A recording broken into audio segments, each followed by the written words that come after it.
Dear students, आज मैं start कर रहा हूँ क्लास 12th के सब मोस्ट इम्पोर्टेंट कंपार्टमेंट में आने वाले क्वेश्चन। जो मोस्ट इम्पोर्टेंट कंपार्टमेंट वाले आने वाले जो क्वेश्चन हैं उसमें मैं आपको 5 क्वेश्चन कराऊंगा, और 5 क्वेश्चन को आप सॉल्व कर लेते हो तो आपके 5 मार्क्स कंफर्म हो जाते हैं। जिसमें से पहला क्वेश्चन ये है, ध्यान से देखिएगा। चैप्टर है मैट्रिक्स और डिटर्मिनेंट। ठीक है, मैट्रिक्स एंड डिटर्मिनेंट। आपको मात्र 5 क्वेश्चन करने हैं और आपके 5 क्वेश्चन में 5 नंबर फिक्स हो जाएंगे। पहला क्वेश्चन है, ध्यान से देखिए। If A equal to matrix 0 2 1 -2 -1 -2 1 -1 0, ठीक है, then find A inverse and use it to solve the system of equation. System of equation दिया गया है, तो इसका जब सॉल्यूशन निकालोगे तो सबसे पहले हम लोग को क्या करना है, इसका जब सॉल्यूशन निकालेंगे तो हमें ध्यान देना है कि इसके सॉल्यूशन में क्या आ रहा है क्या नहीं आ रहा है। ठीक है, तो सबसे पहले सिस्टम ऑफ इक्वेशन को हम लोग अरेंज कर लेते हैं। कैसे अरेंज करेंगे, जरा ध्यान से देखिए। जैसे यहाँ पे है -2y plus Z equal to 7। यहाँ पे x नहीं है, तो x नहीं है तो यहाँ पे क्या करेंगे, 0 × x कर लो। क्यों? क्योंकि x का कोफिशिएंट 0 है। ये हो गया इक्वेशन 1। सेकंड में क्या हो जाएगा, 2x -y -z equal to 8। ये हो गया आपका सेकंड इक्वेशन। और थर्ड वाला जो इक्वेशन हो जाएगा वो हो जाएगा x -2y plus 0 × z equal to 10। ये हो गया इक्वेशन थर्ड। ध्यान से देखिएगा, यहाँ पे x नहीं था तो x का कोफिशिएंट हमने 0 कर लिया, यहाँ पे z नहीं था तो z का कोफिशिएंट हमने 0 कर लिया। इतना लिखने के बाद से हम लोग करेंगे क्या कि हम इस एक्स वाई जेड के कोफिशिएंट से एक मैट्रिक्स बनाएंगे जिसका नाम रखेंगे ए, और उसके बाद से एक्स वाई जेड से दूसरा मैट्रिक्स बनवाएंगे जिसका नाम रखेंगे बी, और इसके बाद से जो जो यहाँ पे कांस्टेंट है, कांस्टेंट के साथ तीसरा मैट्रिक्स बनाएंगे जिसका जिसका नाम हम कुछ भी रख सकते हैं, सी डी। ठीक है, वो आपके ऊपर डिपेंड है। ठीक है, तो मैं आगे बढ़ता हूँ, आगे ध्यान से देखिएगा। सबसे पहले मैं एक आपको बना के दिखाता हूँ। ठीक है, सेकंड में तो यहाँ पे जब मैट्रिक्स बनाते हैं तो let A be the matrix, और किसके कोफिशिएंट से मिलके बनेंगे, जो हमारे लीनियर इक्वेशन थे उसके कोफिशिएंट से मिलेंगे, जो लीनियर इक्वेशन थे उसके कोफिशिएंट से मिलेंगे। तो ये पहले रो में क्या है आपका, ध्यान से देखिएगा। 0 -2 1, 0 -2 1। तो यहाँ पे लिख लीजिएगा 0 0 -2 1, 0 -2 1। उसके बाद से सेकंड में आ जाइए। सेकंड में जब आते हैं तो देख लीजिए क्या है, सेकंड इक्वेशन में क्या है, 2 -1 -z, 2 -1 -1, यहाँ पे भी होगा, जेड में भी माइनस है, 2 -1 -1, 2 -1 -1 है तो यहाँ पे मैं लिख लेता हूँ। ध्यान से देखिएगा, 2 -1 -1, 2 -1 -1। ठीक है, लास्ट में देखते हैं, लास्ट हमारा क्या बनेगा। लास्ट में हमारा बनेगा 1 -2 0, 1 -2 0, 1 -2 0, 1 -2 0।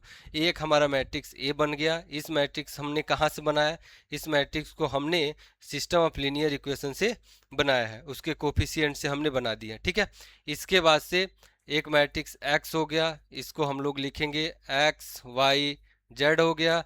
और एक मैट्रिक्स हो जाएगा बी, जिसमें हम लोग कांस्टेंट टर्म को रखेंगे। इसमें हम लोग कांस्टेंट टर्म को रखते हैं। कांस्टेंट टर्म हमारा क्या क्या है, कांस्टेंट टर्म है 7 8 10। कांस्टेंट टर्म में क्या है, 7 8 एंड 10। ठीक है, इतना बना लिया आपने। इसके बाद से सबसे पहले इस मैट्रिक्स ए का हम लोग डिटर्मिनेंट निकालेंगे। इस मैट्रिक्स ए का हम लोग क्या निकालेंगे, डिटर्मिनेंट। क्यों? क्योंकि डिटर्मिनेंट निकालने के बाद से हम लोग चेक करते हैं कि डिटर्मिनेंट एग्जिस्ट करता है कि नहीं करता है। डिटर्मिनेंट अगर निकल जाता है, और डिटर्मिनेंट 0 के नॉट इक्वल टू होना चाहिए, मतलब 0 के इक्वल नहीं होना चाहिए। अगर 0 आ जाएगा तो ए इनवर्स नहीं निकलेगा मित्र। ठीक है दोस्त और बच्चों, मैं आपको बता रहा हूँ यहाँ से डिटर्मिनेंट निकालते हैं। डिटर्मिनेंट निकालने का सबसे आसान तरीका क्या होता है, यहाँ पे डायरेक्ट नहीं निकालना है। किसी एक रो या किसी एक कॉलम को, किसी एक रो या किसी एक कॉलम को हम लोग क्या करेंगे, उसको एक्सपेंड करते हैं, और एक्सपेंड करने के बाद से हम लोग चेक कर लेते हैं कि क्या इसका डिटरमिनेंट कितना होगा। तो सबसे पहले हम लोग क्या करते हैं कि फर्स्ट रो के अगेंस्ट इसको एक्सपेंड करेंगे। और एक चीज़ और ध्यान दीजिएगा, फर्स्ट रो में साइन भी हमें देखना पड़ेगा, तो यहाँ प्लस होता है, यहाँ पे माइनस हो जाएगा और यहाँ पे प्लस हो जाएगा। ठीक है, तो प्लस जीरो के साथ एक्सपेंड करते हैं, जिस कॉलम में एलिमेंट लेते हैं उस कॉलम को हमें छोड़ना पड़ता है। ठीक है, इस कॉलम को और इस रो को हम लोग को छोड़ देना पड़ता है, तो जो बचेगा उसका हमें डिटर्मिनेंट निकालना है। तो क्या बचेगा, -1 -2 एंड जीरो। ठीक है, अब आते हैं सेकेंड एलिमेंट में। सेकेंड एलिमेंट में सेकेंड के लिए साइन होता है माइनस, पहले से ही है, और यहाँ पे है आपका -2। इसके बाद से क्या करना है, इस रो को छोड़ना है और इस कॉलम को छोड़ना है, जो बचेगा उसको लिख देना है। तो ये हो गया 2 -1 1 और जीरो। चलिए लास्ट एलिमेंट क्या हो जाएगा, +1। तो +1 के लिए साइन प्लस हो गया, इस रो को छोड़ना है, इस कॉलम को छोड़ना है, जो बचेगा उसको लिख देंगे। तो ये हो गया 2 -1, ये हो गया 1 और ये हो गया -2। ठीक है, इस तरह से हम लोग ने 3x3 के डिटर्मिनेंट को 2x2 के फॉर्म में लिख दिया। अब इसको आगे और एक्सपेंड करते हैं। देखिए जीरो से मल्टीप्लाई होगा बच्चों, तो ये टोटल जीरो हो जाएगा, इसको हम लोग को लिखने की जरूरत नहीं है। ठीक है, ये हो जाएगा आपका +2। इसको कैसे सॉल्व करेंगे, इन दोनों को मल्टीप्लाई करिए, तो 2 इंटू जीरो करोगे बच्चों तो जीरो हो जाएगा, बीच में माइनस साइन लगाना है, उसके बाद तो -1 इंटू 1 कर लेना है। ठीक है, ये हो जाएगा आपका +1। यहाँ से इन दोनों को मल्टीप्लाई कर दीजिए तो -4 हो जाएगा, माइनस बीच में साइन लगाएंगे तो हो जाएगा -1। और एक्सपेंड कर लेते हैं, तो ये तो जीरो छोड़ दो, ये भी जीरो हो जाएगा, ये हो जाएगा 2, और 2 के बाद से यहाँ पे माइनस और माइनस प्लस हो जाएगा, तो इसका मतलब हो जाएगा +1। आगे आते हैं, प्लस ये हो जाएगा 1, लिखने की जरूरत नहीं है, ये हो जाएगा आपका -4 और ये हो जाएगा +1, -4 और +1। इसके बाद से इसको सॉल्व करोगे तो क्या आएगा, ये हो गया 2 और ये हो जाएगा आपका -3। तो वैल्यू आ गई डिटरमिनेंट की -1। ठीक है, जो कि जीरो के इक्वल नहीं है। क्या है, नॉट इक्वल टू जीरो। इसका मतलब ये है कि अगर जीरो के इक्वल नहीं है तो इसका मतलब क्या है, ये एग्जिस्ट जीरो के इक्वल नहीं है। इसका मतलब क्या हो जाता है, डिटरमिनेंट जो होगा जीरो के इक्वल नहीं है। इसका मतलब ये है कि ए इनवर्स एग्जिस्ट करेगा। इसका मतलब कि ए इनवर्स क्या करेगा, एग्जिस्ट करेगा। तो इसके बाद से आपको एक लाइन लिख देना है यहाँ पे कि ए इनवर्स जो है हमें एग्जिस्ट कर रहा है। इतना अगर लिखते हो तो आपको आपको सीबीएसई ने 1 मार्क्स यहाँ पे अलॉट करने हैं, यहाँ पे आपको मिल जाएगा 1 मार्क्स। ठीक है, इसके बाद से ए इनवर्स तो निकल गया, नॉट इक्वल टू जीरो मतलब ए इनवर्स आपका एग्जिस्ट करेगा। ठीक है, अब आगे बढ़ते हैं। आगे जरा ध्यान से देखिए, इसके बाद से हम लोग को करना क्या है। ठीक है, अब देखिए, अब हम लोगों को सबसे पहले ए इनवर्स निकालना था। तो ए इनवर्स के लिए हमें हमारे पास एक फॉर्मूला होता है, A inverse equal to adjoint A upon determinant A, adjoint A upon determinant A. ठीक है, adjoint A upon determinant A.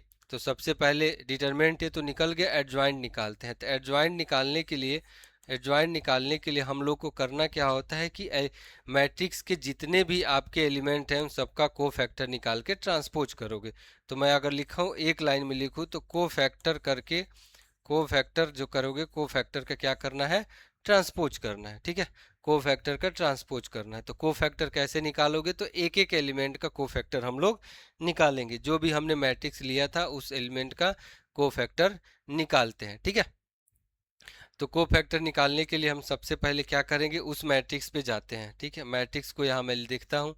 ठीक है, इस मैट्रिक्स पे हम लोग क्या करेंगे, को फैक्टर निकालते हैं। ठीक है, को फैक्टर निकालने के लिए क्या करेंगे, उस मैट्रिक्स पे जाएंगे, उस मैट्रिक्स का क्या करेंगे, को फैक्टर निकाल लेते हैं। ठीक है, अब जरा देखिए, ध्यान से देखिए, हमने जो मैट्रिक्स लिखा था क्या था, यहाँ पे जो मैट्रिक्स बनाया था, 0 0 -2 1, 0 -2 1, 2 -1 -1, 1 -2 0। ठीक है, अब जरा देखिए, इसका हम लोगों को कोफैक्टर निकालना है। ठीक है, तो सबसे पहले मैं इस मैट्रिक्स को लिखता हूँ, उसके बाद से हम लोग कोफैक्टर निकालेंगे। ठीक है, यहाँ पे मैट्रिक्स लिख रहा हूँ। मैट्रिक्स ए हमारे पास क्या था, मैट्रिक्स ए था 0 -2 1, 0 -2 1। ठीक है, 0 -2 1 हो गया। उसके बाद से 0 -2 1, 2 -1 -1, 2 -1 -1, अगेन 2 -1 के बाद से हम लोग को क्या मिल जाएगा, 1 -2 0, 1 -2 0, 1 -2 0। ठीक है, इसके एलिमेंट का हम लोग को कोफैक्टर निकालना है।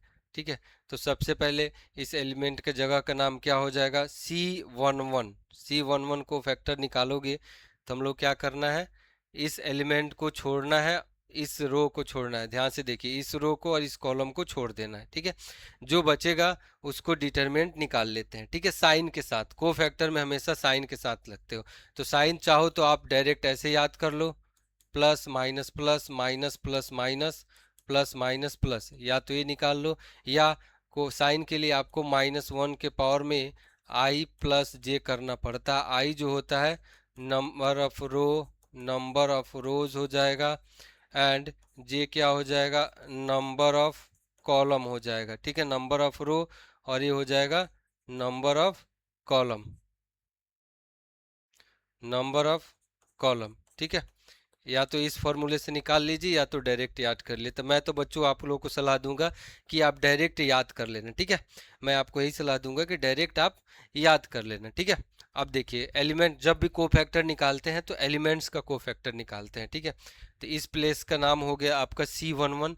जब इसका कोफैक्टर निकालोगे तो सबसे पहले साइन देखोगे तो साइन आपका है प्लस, तो यहाँ पे आप प्लस साइन लगाओगे। ठीक है, इस एलिमेंट को क्या करेंगे आप, इस एलिमेंट को, इसके रो के और इसके कॉलम को छोड़ोगे तो क्या बचेगा आपका, मैं डायरेक्ट लिख दे रहा हूँ, या पहले आपको मैं डिटरमिनेंट के फॉर्म में लिख